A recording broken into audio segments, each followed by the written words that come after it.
Alright, so I am back in Duncannon, Pennsylvania, just kind of across the river from Harrisburg, PA. And this is the parking lot for the Hawk Rock Overlook.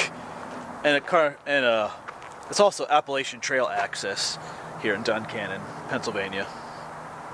I've been here before. I've been up to Hawk Rock before, and there was a place down that way called the Duncannon Stack that I looked for at the one time. But this time, we're going to try to get to two places. I don't know.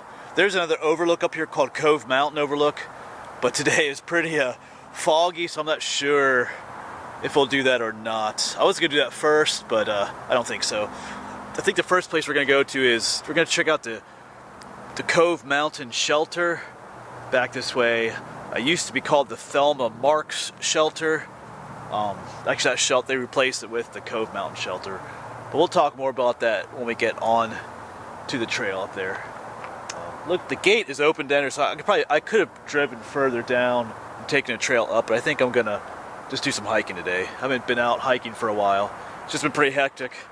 Been working a lot more extra and stuff, so I think I'll go out and give my legs an exercise.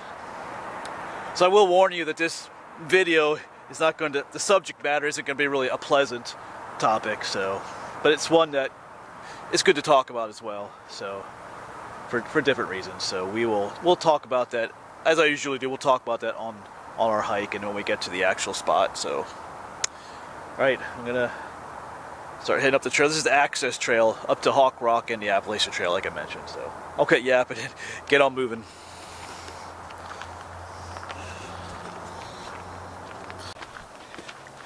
And just like that, we hook up with the actual Appalachian Trail, so keep on going. Very misty morning here.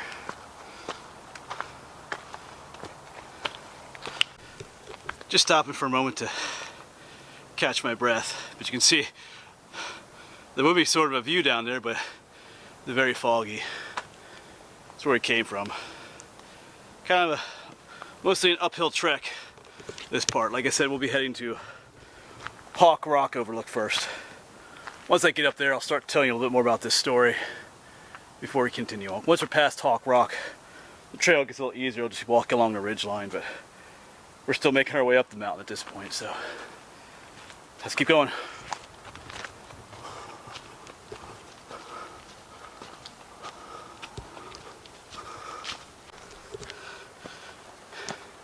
It's like we're hiking in the clouds. I guess we literally are, because that's what fog is, a cloud, so we are hiking in the clouds.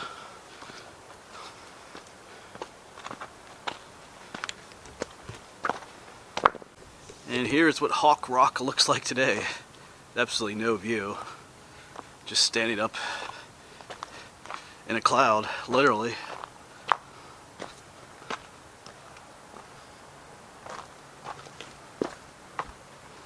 But normally you would see another mountain over there and trees. There's actually a river down there, but not today. So I think I might show you a clip of what this usually does look like. But anyway, we're not here for the overlook. So like I said, this is not a pleasant story, but I'm going to start the story here, and then in a little bit I'm going to continue making my way on to the shelter where I'm headed to. This is a story about two people, Molly and Jeff, I think 25 and 26 years old they were, and they were hiking the Appalachian Trail. I think they started in Maine and were making their way down to Georgia, southbounders. And this happened back in 1990, so almost 30 years ago. So I think it was July, I have to check my notes, but I'm pretty sure it was July 13th, 1990, that they were staying at what was then called the Thelma Marks trailer, which is about 4 miles from Duncannon, where I parked. And they were murdered in their sleep. Well, there's more details on that, but you know, maybe in the early morning hours, you know, like 2 or 3 in the morning, maybe by what articles just referred to as a drifter. I'm not going to mention his name. I don't think the criminals' names always should be mentioned. I think the people that should be remembered in, you know, with crimes like this are the victims and not the person who committed it. I might get myself in trouble, but I think that's kind of the problem sometimes with some of the crime that goes on these days. With, I gotta be careful what I say. With, there's a lot of certain things happening these days that you hear about in the news almost all the time. I think the problem is, you know, why do people commit those crimes? It's because, you know, they end up with their name and their picture, you know, plastered all over the media. They get all kinds of attention. It's almost like, you know, you're going out with a bang or something. I don't know. Anyway, I'm going off on a tangent there. So, but yeah, they were murdered here almost 30 years ago, and we'll talk more about what happened as I'm at the shelter site. And I'll try to keep this as, you know, PG as possible for different reasons about what happened to them and stuff. Like I said, we'll talk about issues that are relevant to that today for people who are hiking today, because a lot of people ask me about safety issues when you're on the trail and stuff. So we'll try to address some of those issues as well. But I just got to make my way to the top of the ridge here, and then maybe about a mile or two to the shelter. The shelter that they were murdered in is no longer there. It's called the Thelma Marks trailer. They tore that one down, I think back in the year 2000 or something like that.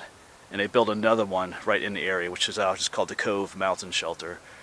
For obvious reasons, for different reasons too. So that gives you a little taste of what we're going to talk about. I'm going to continue on the AT and make my way over to the other shelter.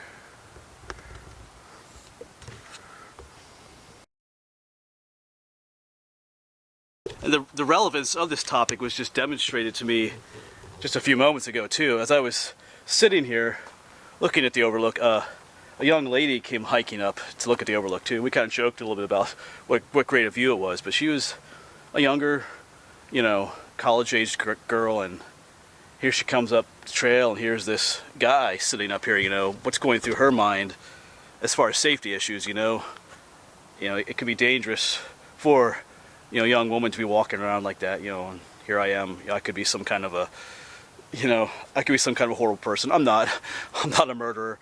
But, you know, it was funny because I was making this video about what happened, the horrible thing that happened, and about the safety issues about being out here hiking, and here comes someone up hiking like that, you know.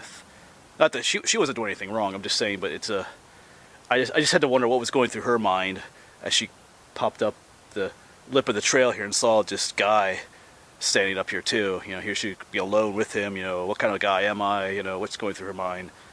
So this is a relevant issue. So anyway, I'll quit yapping and start making my way to that trailer. But here's one more last view of this awesome view at Hawk Rock.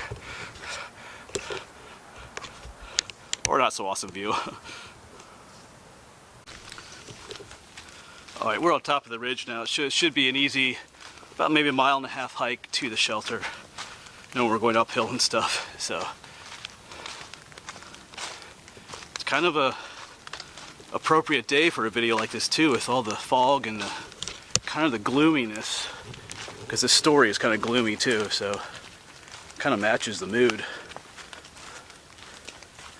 Well, I do like hiking on days like this. There's just something about this, we call it the ambiance of this kind of foggy conditions.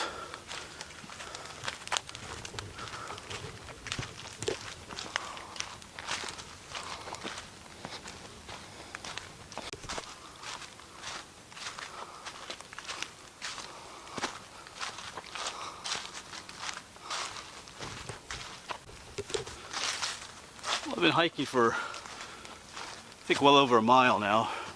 I'm trying to keep my eyes open a little bit more for signs for the shelter now. It should be coming up within a reasonable amount of time here. So, but it is, I think it's just getting even foggier and foggier up here. Kind of nice weather. Just very quiet and still in this spooky fog.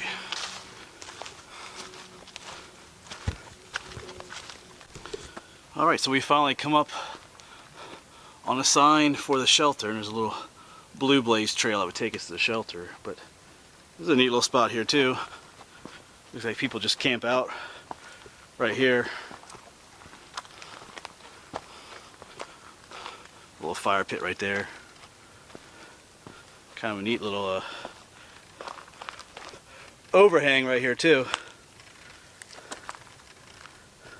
So little nooks and crannies to explore over there, but that's not what we're here for today. So let's go let's go ahead and walk down to the shelter down here, and then we'll talk more about what happened and about, you know, some things that you can do about safety for yourself as well.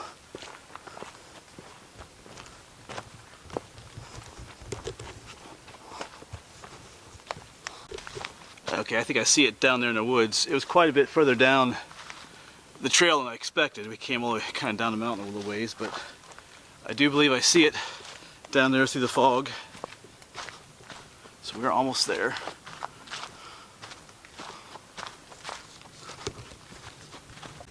Yeah, right here it is, kind of shrouded in the fog.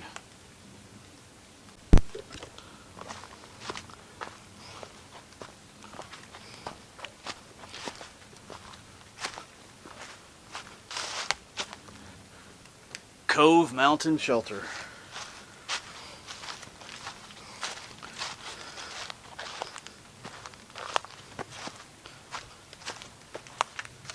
Here's what it looks like from the other side. Because you can sleep in there, or just play a bunk area at the top. You can sleep up top, second floor.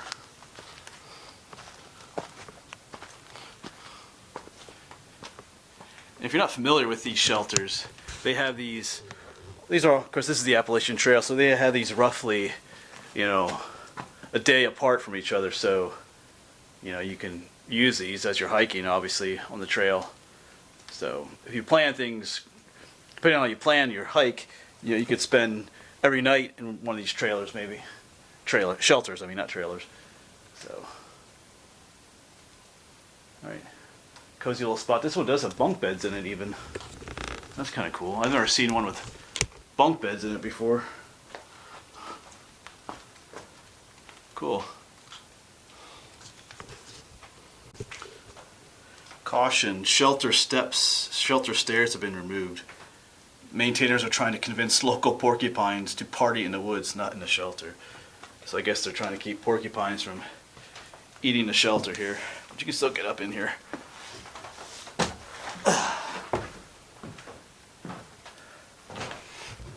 Oh, they even have stuff. Looks like someone's sleeping bag and... Whoops, not focusing. There we go. Some people left their stuff up here.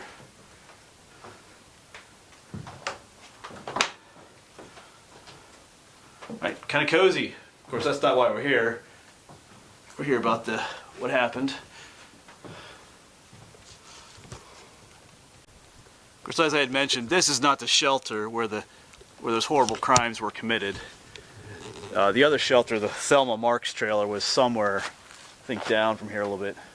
I'm not sure. There's a flat area over there, but they, I think it was back in maybe around the year 2000 that they built this one and then tore the other one down. The other one was falling apart and mice were living in it. Plus, there was the memory of what happened. People didn't really want to stay in that shelter, so they tore that one down and burned it, actually. And then after they had built this one. So I'm not sure where that exact spot was, and I don't really need to know where that exact spot was. It's probably kind of grown up now. It's been like 20 years ago, so.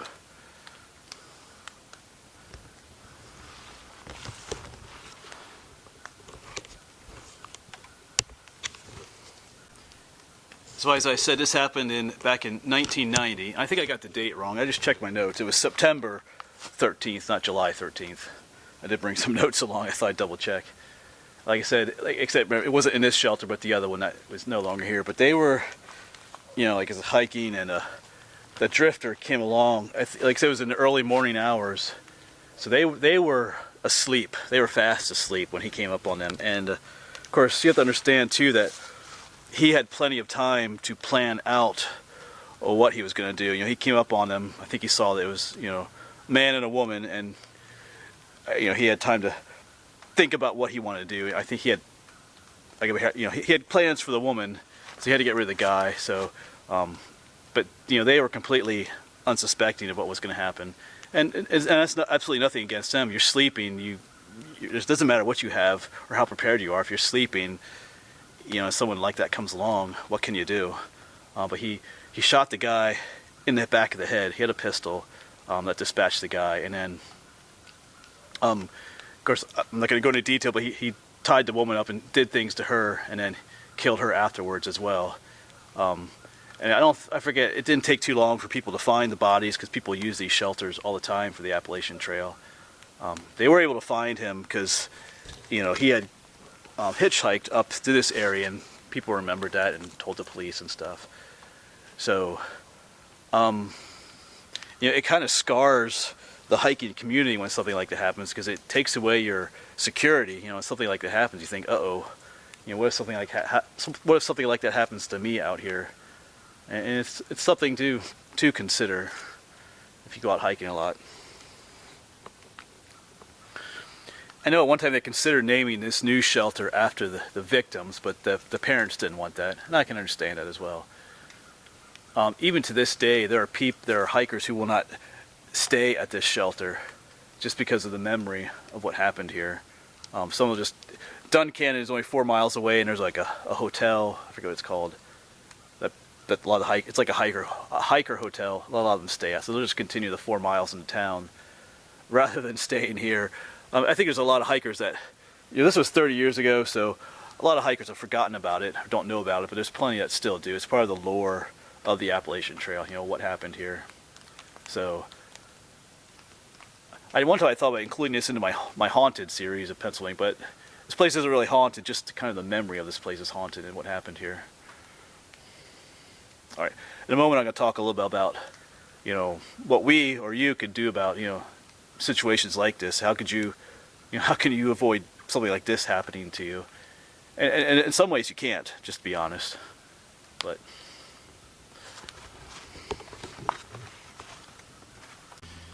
I know one question I often get asked is, do you carry a gun with you when you go hiking? And the answer to that is no, I don't. I've considered it. I've talked to other YouTubers and other hikers about it, and there's different thoughts and concerns about that. At the very least, I've considered getting some pepper spray recently, just because you never know. It's not just like I'm not afraid of animals out here in the woods. People ask me about bears and snakes and stuff. Those things don't really bother me. Bear attacks in Pennsylvania are pretty rare. I'd be more worried about people, maybe like dogs or something. But most dogs I meet on the trail are pretty friendly. But every once in a while you encounter a dog that isn't with somebody, and those can be kind of dangerous sometimes. So, and there are times when I'm hiking when I do come across someone else on the trail that just gives off a bad vibe or a bad aura, and I'm like, I don't know about that person, but I just keep walking. They leave me alone. Of course, a lot of times, depending on these people that attack other people out on the trail, they're looking for certain people to attack as well, and I don't always fit what they're looking for. They're looking for someone that's an easy target, A lot of times that depends on your gender and your age and other things that they're looking for when they attack you. I actually feel safer out here in the woods than I do like in town, but there's pros and cons to that, because there's more crime happens in town because there's more people in town. If you're looking to mug people and steal from people, you're not going to come out here in the woods and just hope that you randomly meet someone. There's lots of people in the city to do that to. But at the same time, if you're attacked in town, you can call out and there's other people that can help you. If I was attacked right now, I could call out all I want and no one would know I was being attacked. So there are pros and cons, to that concept as well. And like I was saying, a lot of times it's depending on what your gender is and your age and things like that. That determines whether people will attack you. The people that attack out in places like this, sometimes they see you in the parking lot and other places. They kind of watching you. They're seeing you if you're someone they can get away with attacking. I'm not a woman, obviously, so that cancels out a lot of potential attacks on me, because unfortunately most of these kinds of attacks are a man attacking a woman, for certain reasons, and I don't have to worry about that. It's kind of interesting, there's a big difference between, like, when it comes to, like, if you're leaving, if you're if you're shopping somewhere at night and you gotta walk out to the parking lot to your car, men and women have a completely different perspective on that. My mom has talked to me about that before, and I've heard other women trying to explain it, and now they have trouble explaining it to their husbands. Like, when I walk out of the parking lot, walk out of the store into the parking lot at night, I don't think anything. I just, oh, there's my truck, and I walk to it. Whereas a woman, there's so many other things going through her mind. She has to worry about, she has to look around. Is there anybody else out there? Is there somebody that's going to attack them? You know, what's the safest or quickest way to get to my vehicle? You know, even when they come in to park, they'll park underneath one of those big lights so it's well lit. You know, I never think about that. I just look for a spot, park, and go into the store. So it's very different for women sometimes, and sometimes for us men, we're not used to thinking that way, so it's kind of a different perspective that we're not used to. Also, your age. If you're older, you might be considered an easy target too. So there's different things to consider. And let's be honest too, in this situation where Molly and Jeff were killed by that guy, having a gun wouldn't have helped them one bit, really, because they were asleep when they were attacked. How do you can't, if you're asleep, like I said, the attacker had time to plan out what he was going to do and how he's going to attack them. So if you're sleeping and someone shoots you in the back of the head, you know, what can you do? You know, and if you're the other person with them, you know, you might hear the gunshot, you might wake up, but the attacker's already prepared. They've already dispatched the other person. They're prepared for you. I mean, you're waking up. I mean, you're waking up. You're kind of like groggy, and even if you have your gun, you got to reach for it. You may not remember where exactly you left it because you're only half awake. You don't have. They wouldn't have had no time to prepare for the attack. You know, even if they had bear spray or a knife or anything, you know, it's just very difficult. I mean, maybe I know some women carry what they call it, a neck knife. I've seen one YouTuber that I watch. She hikes a lot. She has it's like a knife that hangs around her neck that you easily unsheath that you could use. Maybe that would, something like that could help, because if you're being attacked from behind, you can grab that and like cut and slash at the guy's arms or something. But so maybe, you know, but sometimes things like that happen so quickly.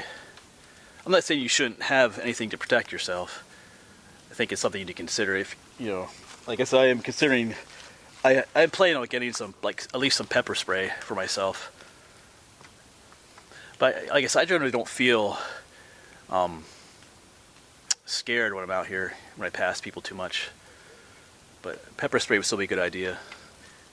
Or, you know, if you're a woman, I would say you should definitely have some pepper spray or a knife or something within reach that you can defend yourself real quickly with.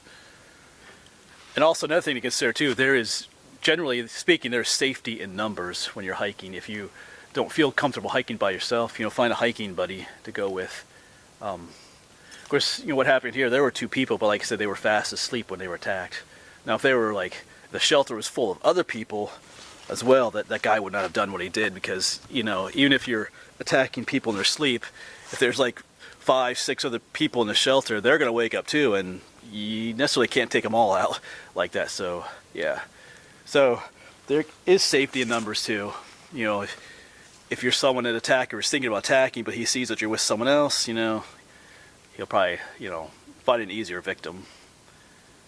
And I hope too that this conversation doesn't dissuade people from coming out and hiking and enjoying the outdoors. I've heard people that are just scared to come out into the woods for fear of being attacked by people, and that's kind of a shame. That's just unfortunate too, because it's so beautiful to be out hiking in the woods and stuff, and there's people that are afraid to come out because of stuff like this that happens. So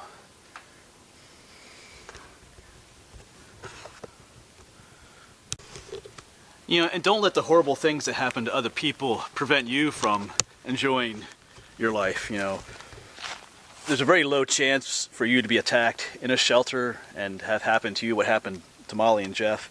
I mean, you're probably just as likely to be attacked.